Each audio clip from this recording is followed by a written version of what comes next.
السلام عليكم، اهلا وسهلا بكل متابعيني الكرام. النهارده ان شاء الله هاخدكم جولة كاملة متكاملة لمنتزه الحلمية. منتزه الحلمية سعر التذكرة طول الاسبوع 30 جنيه، لكن خميس وجمعة وفي الاعياد بتبقى 40 جنيه.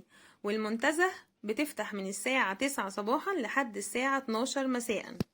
وزي ما حضراتكم كده شايفين معايا، ده تصوير من اعلى المنتزه يوضح الجمال المنتزه من فوق. ودلوقتي اول ما بندخل المنتزه على ايدينا الشمال اول حاجة بنقابلها فندق جويل جلاريوس، والحجز اونلاين عن طريق بوكينج واكسبيديا. دلوقتي هندخل بقى الفندق وناخد فيه جولة من جوه. عايزة برضو اقول ان ممنوع دخول المأكولات في المنتزه الحلمية. وهنا زي ما حضراتكم كده شايفين معايا، دي الواجهة الخارجية للفندق. هنبدأ بقى ندخل الفندق ونشوفه مع بعض من جوه. اول ما هندخل كده زي ما انتوا شايفين، هنلاقي اول حاجة الاستعلامات، وده موظف الاستعلامات وبيقول لكم اهلا وسهلا بيكم. بعد كده هنلاقي اللوبي، واللوبي ده للنزلاء والاستضافة، ومنظر اللوبي بصراحة جميل جدا ورائع، وبيضم اكتر من صالون للجلوس والاستقبال. وزي ما انتوا شايفين كده في مصاعد برضو بتعمل على راحة النزلاء. هنبدأ بقى نطلع فوق الدور الأولاني ونفتح الغرفة ونوريكم شكلها عامل ازاي من جوه. كده هنطلع مع بعض وهنروح على الدور الأولاني. الدور الأول برضو بيضم لوبي، يعني كل دور بيضم لوبي خاص بيه. وطبعا زي ما انتم شايفين نظافة المكان، وصراحة الناس هناك محترمة جدا، والمعاملة كمان كويسة جدا. يعني بصراحة الفندق جميل، المنتزه كلها روعة، يعني ما شاء الله عليهم هناك. دلوقتي هنتجه بقى ونفتح غرفة من الغرف.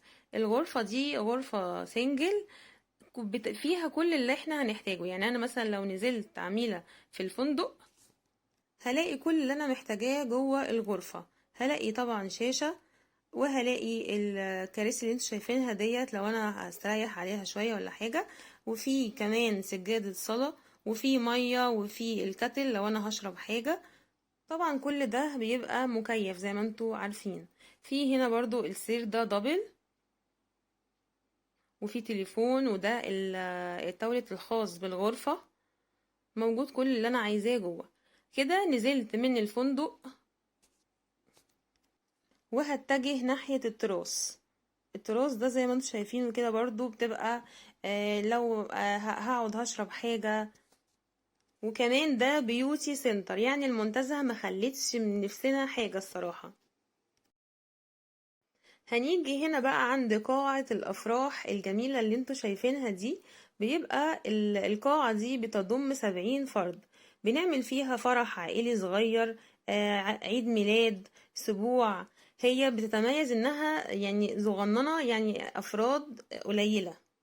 بعد كده هنيجي على المطعم اللبناني. المطعم اللبناني دوت جميل جدا، بيقدم مأكولات بحرية، وكمان بيقدم لحوم ودجاج، وبيقدم كمان مشروبات سخنة وباردة. هننزل بقى من المطعم وهنكمل جولتنا في المنتزه الجميلة. ودلوقتي هنروح على حلواني جويل. حلواني جويل بيقدم جاتوه وباتيه وحلويات حلوة جدا. يعني كل اللي احنا هنحتاجه ان شاء الله هنلاقيه في المنتزه. وهنا كمان هنلاقي لعب اطفال، اشكال وحاجات جميلة جدا كل ما تتخيلوا. هنخش بقى دلوقتي على الكيدز اريا، فيها العاب كتير جدا للاطفال، وده مسجد علشان خاطر لو حبينا نصلي. هنا ده بقى ملعب خماسي حلو جدا برضو، بيتم تأجيره بالساعة، وطبعا الاستعلام في النشاط ده للمنتزه. وكمان عندنا ايس كريم بالاطعمه المختلفه علشان خاطر نسعد اطفالنا الصغيرين. هنيجي بقى هنا عند البسين. البسين طبعا كلنا بنسأل عليه دايما، بالذات في الصيف. ومواعيد البسين من الساعة 9 صباحا ل2 الظهر، بتبقى دي الفترة حرة، بتبقى للكبار والصغيرين. ومن بعد الساعة 2 بتبقى الأكاديمية للسباحة لحد الساعة 12 مساء. وطبعا أثناء التدريبات بيبقى موجود الكابتن مع الأولاد. كمان ممكن نقعد في الجاردن نشرب حاجة، نتفرج على حاجة.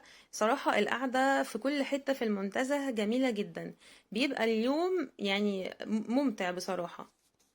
دلوقتي هنخش بقى على كافيتيريا جوي، ودي برضو بيتعمل فيها أعياد ميلاد أو مجرد إن احنا بنبقى قاعدين فيها مجموعة مع بعض أو أشخاص عائلية، زي ما نحب يعني. هنروح بقى على قاعة الجلاديوس. القاعة دي بتضم 300 فرد، والأسعار والحجز مع إدارة المنتزه. في كمان حلواني جويل المنتزه. انا وريتكم الحلواني الاولاني اللي فيه الجاتوه والباتيه، ده كمان حلواني بيقدم حلويات شرقية وجاتوه وتورت، طبعا لزوم اعياد الميلاد والحفلات اللي بتبقى جوه المنتزه.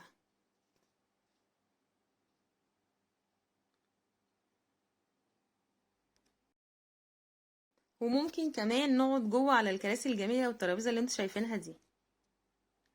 كمان المنتزه مخلتش، كمان في جيم تروي، جيم كبيرة وحلوة جدا.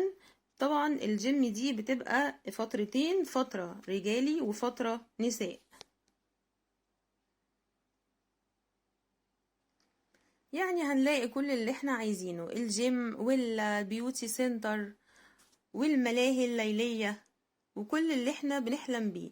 هنقضي يوم جميل جدا في المنتزه. وكمان في حضانة جويل. نيجي بقى لأهم حاجة انتوا مستنيينها. انا اخدتلكوا شوت كده لأكوا بارك علاء الدين بالنهار عشان خاطر تشوفوها كويس. عارفة ان انتوا مستنيينها بفارغ الصبر.